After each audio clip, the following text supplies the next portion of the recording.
मैंने कहा देखिए यार, भले 75 डेज है, आपको एक प्लान तो करना पड़ेगा। जब तक आप प्लान नहीं करेंगे ना, कुछ भी चीज नहीं होगी, ठीक है। और आज जो बता रहा हूं ना, वो कर लिया तो काम हो जाएगा। बेटा, इसमें मेहनत उस तरीके की करनी है कि जिस दिन आपका पेपर हो ना, आपको ये रियलाइज ना हो कि यार काश मैं थोड़ा और पढ़ लेता। हेलो एवरीवन, कैसे हैं आप सभी? कैसी चल रही है नीट की तैयारी? कुछ डामाडोल चल रहा है कि बढ़िया चल रहा है? बेटा, कुछ बच्चे होंगे जिनको बड़ी दिक्कत फेस करने को मिल रही। मेरे से काफी बच्चों ने बताया, कुछ लोग का बढ़िया चल रहा है, कुछ लोग का बहुत आगे तक चल रहा है, लेकिन कुछ लोग को है जो बहुत प्रॉब्लम आ रही है। तो आज अपन वो ही देखने वाले हैं, क्योंकि बेटा अब आपके पास समय नहीं है। अब सिर्फ बचे हैं आपके पास 75 दिन। 75 डेज हैं। या तो इसमें आप वो व्हाइट कलर का कोट पहनेंगे या तो नहीं पहनेंगे। इस 75 दिन डिसाइड करेंगे कि आपको गवर्नमेंट मेडिकल कॉलेज मिलेगा या नहीं मिलेगा, आपका सपना पूरा होगा या नहीं होगा। यह बहुत इंपॉर्टेंट 75 दिन है बेटा। इसमें मेहनत उस तरीके की करनी है कि जिस दिन आपका पेपर हो ना, आपको यह रियलाइज ना हो कि यार काश मैं थोड़ा और पढ़ लेता, काश मैं और बढ़िया तरीके से थोड़ा सा देख लेता। ठीक है, आपके इस पेपर से आपकी जुड़ी है बेटा घर वालों की खुशियां। उनके फेस पे कैसी स्माइल आएगी वो डिपेंड करेगा इस 75 दिन में आपने कितनी मेहनत करी। तो सर फिर क्या करें?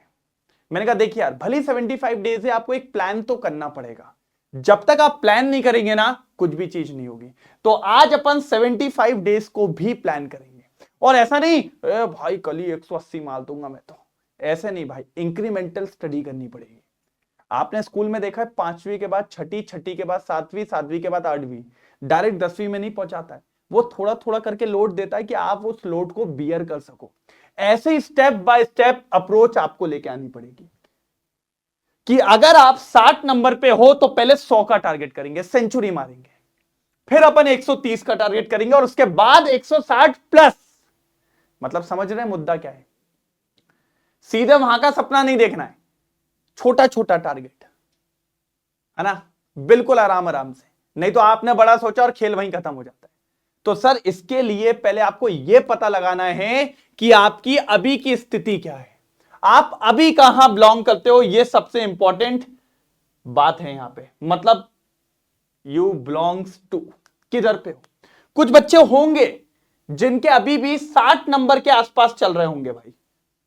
कुछ ऐसे बच्चे होंगे जिनके 60 से लेकर 110 के आसपास नंबर चल रहे होंगे, और कुछ बच्चे ऐसे होंगे जो 130 नंबर से ऊपर चल रहे हैं। यही कैटेगरी होगी। हो सकता है कुछ बच्चों के 140 150 भी आ रहे होंगे, मैं सब बताऊंगा। तो इसको क्या करना है, इसको क्या करना है और इसको क्या करना है, ये जो वीडियो देखेगा ना उसको सारी चीजें क्लियर हो जाएगी। पहले वीडियो को लाइक, शेयर और सब्सक्राइब जरूर करें, उसके बाद अपन आगे देखते हैं कि कैसे। और मैं कह रहा हूं लास्ट तक देखिए, आपकी 95% प्रॉब्लम रिजॉल्व हो जाएगी, कोई दिक्कत की बात नहीं आने वाली है। डन? पक्का? चल तो आगे देखते हैं, जिसमें सबसे पहले अगर आपके 60 नंबर से कम है तो बेटा सबसे पहले आपको रियलिटी चेक करनी है। बेटा इसमें कोई शर्म वाली बात नहीं कि 60 नंबर पे, 120 पे और 130 पे या 100 नंबर पे। अगर आज भी सच्चाई से भगोगे तो अपन पेपर में कुछ नहीं कर पाएंगे, ठीक है। तो पॉजिटिव लेके चलना है। सबसे पहले तो फोकस हो जाइए, गेट फोकस्ड, ठीक है। और आज जो बता रहा हूं ना वो कर लिया तो काम हो जाएगा अपना। देखिए मेरा कहने का मतलब है face 1 start with easy and foundation unit. मेरे को पता है सर 60 नंबर जिनके, उनका कोर्स खत्म नहीं हुआ है। मैं ये मान लू 30 से 40% कोर्स हुआ होगा, उससे ज्यादा कोर्स नहीं हुआ होगा। तो वो पहले इन चैप्टर्स को फोकस करें। सर मोल कंसेप्ट, मैं कहता हूं दिल है केमिस्ट्री का ये। Periodic properties, atomic structure, chemical bonding, sir इससे खुद 6-7 क्वेश्चन बन के आ जाते हैं। जीओसी बहुत इंपॉर्टेंट, आईयूपीएसी आइसोमेरिज्म। फिर उसके बाद ऑल फटाफट यूनिट। फटाफट क्यों बोल रहा हूं मैं? क्योंकि सुनिए, पी ब्लॉक एक टाइम पे टेंशन होती थी। क्या होती थी सर? टेंशन होती थी। टेंशन का मतलब होता है सर जी कि पहले ये लगता था बनेगा कि नहीं बनेगा, लेकिन अब सिर्फ 20% बचा है। ये कितना बचा है? सिर्फ 20% चैप्टर बचा हुआ है, बाकी कुछ है ही नहीं। इसके बनाओ 1 पेज नोट, है ना। वैसे मैं आपको ये भी प्रोवाइड कर रहा हूं, अभी मैं आपको सब पढ़ा रहा हूं भाई, ये चैप्टर्स कवर करवा रहा हूं मैं। वन शॉट में। साथ ही साथ ये भी करवा रहा हूं, इसके 1 पेज नोट भी डाल रहा हूं मैं। आप टेलीग्राम चैनल ज्वाइन करिए, सब कुछ अवेलेबल है बढ़िया और शानदार तरीके से, ठीक है। उसके बाद D and F block, sir इसके भी आप 1 पेज नोट बनाइए, क्योंकि ये ऐसे चैप्टर थोड़ा सा ट्रेंड याद करना पड़ता है, इधर क्या हो रहा है, इधर क्या हो रहा है, इस तरीके से एक इस चैप्टर में भी ट्रेंड्स आपको थोड़े याद रखने पड़ते हैं। उसके बाद आप आते हैं बायोमोलिक्यूल्स। इसको मैंने इसलिए बोला क्योंकि आप बायोलॉजी वाले हो, बायो बहुत पसंद है, इसके अंदर बायोलॉजी मिल जाती है, और आपने ये बायोलॉजी के 11 में पढ़ा होता तो जल्दी हो जाता है। उसके बाद कोऑर्डिनेशन कंपाउंड, ये तो मक्खन चैप्टर है, इसमें कोई दिक्कत नहीं है। फिर इसी के साथ आप फोकस करिए क्लास 12th के, क्लास 12th की फिजिकल केमिस्ट्री को भी फोकस कर लो। उसमें आपके हो जाएंगे कितने चैप्टर्स, 3 चैप्टर्स, एक हो जाएगा सोल्यूशन, एक इलेक्ट्रोकेमिस्ट्री और एक आपका केमिकल काइनेटिक्स। सर इतना कर लीजिए आप पहले, इतना सब कुछ कब तक, 1 मार्च तक। और इसके अलावा जो आपने चैप्टर्स करे होंगे ना, कुछ तो करे ही होंगे ना, वो सोने पे सुहागा है। और क्या करना है, देखो 15 साल के पीवाईक्यू, सर इसको मत छोड़ना, क्वेश्चन पिछले साल के लगाने ही हैं। एक्सटेंसिव क्वेश्चन प्रैक्टिस, भर के क्वेश्चन लगाइए। सर देखो पेपर उसका निकलता है जो सवाल लगाता है। साथ ही साथ ऑल नेम रिएक्शंस, भाई इसका लेक्चर मेरा आ चुका है, अभी 2-3 दिन पहले ही आया है, जाके अब भी पूरी नेम रिएक्शन को देखो, पर्रे बनाओ, फर्रा बनाओ ऐसा, और जाके दीवार पे ठोक दो। साथ ही साथ सारे एक्सेप्शन इनऑर्गेनिक केमिस्ट्री के, अगर इतना कर लिया तो आप आसानी से पहुंच सकते हो 105 से 110 नंबर। और किसने बहुत बढ़िया करा, कुछ चैप्टर्स और भी पढ़ के रखे तो वो आसानी से सेकंड रेंज में पहुंच जाएगा सर, 120 नंबर वाली, ठीक है, 100 से 120 वाली रेंज में, जो बहुत इंपॉर्टेंट है। तो ये क्लियर हुआ, डन, चमका, ठीक है। ओके, अगले वाले पे आइए।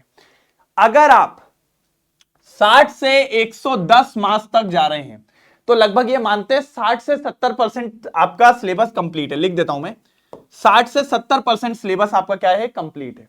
अब जो बाकी का 30% सिलेबस है भैया, उसको 15 मार्च तक खत्म करो, ठीक है। आज कितनी तारीख है, आप देख लीजिए, कितनी तारीख है आज बताइए जरा, आपकी है 13-14 तारीख, ठीक है। तो मैंने आपको वहां पर क्या बोला है, पीछे वाले में बोला है 1 मार्च तक इसको खत्म करिए, बाकी 15 मार्च तक पूरा सिलेबस कंप्लीट करिए। और सिलेबस कंप्लीट के साथ रिवीजन होना चाहिए भैया, आगे पार्ट पीछे सपाट नहीं होना चाहिए। दिन भर की पढ़ी हुई चीज रात को करनी है, पिछले हफ्ते की पढ़ी हुई चीज संडे को करनी है, आपको रिवीजन करना पड़ेगा। और सर बिना टेस्ट दिए तो आज तक कोई हुआ नहीं है आगे, आपको टेस्ट तो देना पड़ेगा।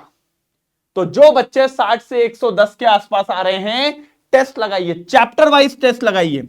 फिर यूनिट वाइज कैसे, जैसे मान लो आपने सोल्यूशन का टेस्ट दिया, इलेक्ट्रोकेमिस्ट्री का दिया, केमिकल काइनेटिक्स का दिया, आप पूरा कंबाइन करके फिजिकल केमिस्ट्री का टेस्ट दे दो और फिर उसको एनालिसिस करो। और ये तो मैंने आपको कह दिया, 15 साल के क्वेश्चन पेपर लगाने और एक्सटेंसिव क्वेश्चन प्रैक्टिस तो होनी चाहिए। नेम रिएक्शन इनको भी पढ़नी है, चार्ट बनाओ, दीवार पे चिपका दो, रोज रिवाइज करो, all exceptions of inorganic chemistry. तो फिर दोनों जो बच्चे थे वो 60 नंबर वाले, और यहां पर कौन है 60 से 110 वाले, दोनों बच्चे पहुंच जाएंगे 130 तक, ठीक है। बात समझ रहे हैं कि नहीं समझ रहे? अब सब सेम पेज पे आ गए, 130 तक पहुंच गए, क्योंकि वहां पर 110 तक आप लोग आ गए थे, अब ये 20 और बढ़ के आपके 130 पे दोनों बच्चे पहुंच गए।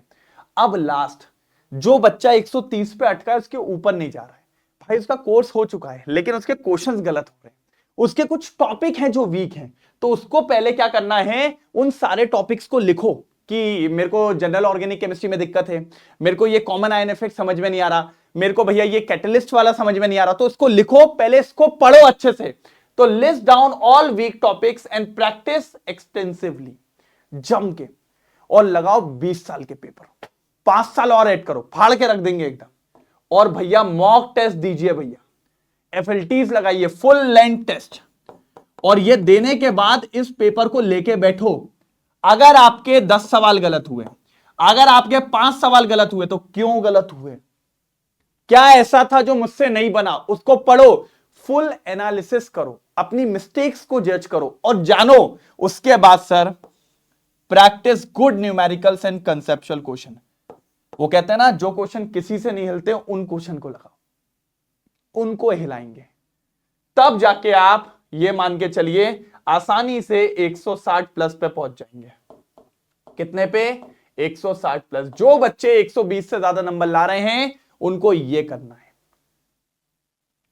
और जो 60 वाला है उसको तो सबसे ज्यादा मेहनत करनी है, तब जाके आप 160 प्लस, मतलब ये मान के चलिए 180 नंबर तक आप पहुंचेंगे। प्लस का मतलब होता है टच, क्योंकि बेटा एक आध क्वेश्चन आड़ा टेढ़ा आ जाता है, तो इसलिए मैंने बोला गुड न्यूमेरिकल्स लगाने पड़ेंगे। तो इसको फॉलो करो, कहीं कोई दिक्कत आए, कोई भी प्रॉब्लम हो, मुझे कमेंट सेक्शन में डालो, तब आपको पता चलेगा। तो ये तीनों चीज मैंने बता दी। ये 120 से ज्यादा वालों को ये करना है, ठीक है।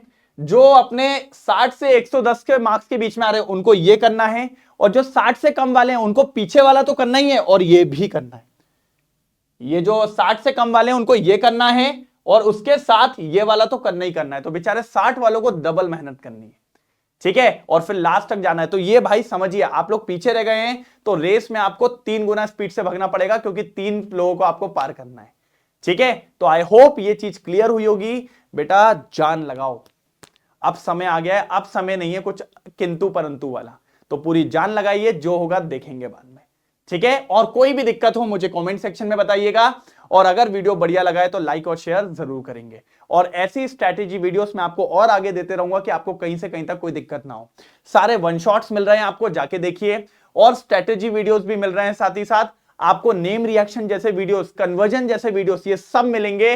बस बेटा चैनल पे थोड़ा बने रहो। आप ये मान के चलिए हम लोग आपके पीछे खड़े हुए और डट के खड़े, नीट 2025 निकाल के रहेंगे, ठीक है। तो थैंक यू सो मच, मिलते हैं अगली क्लास में ऐसी वीडियो के साथ, तब तक के लिए bye bye, thank you so much.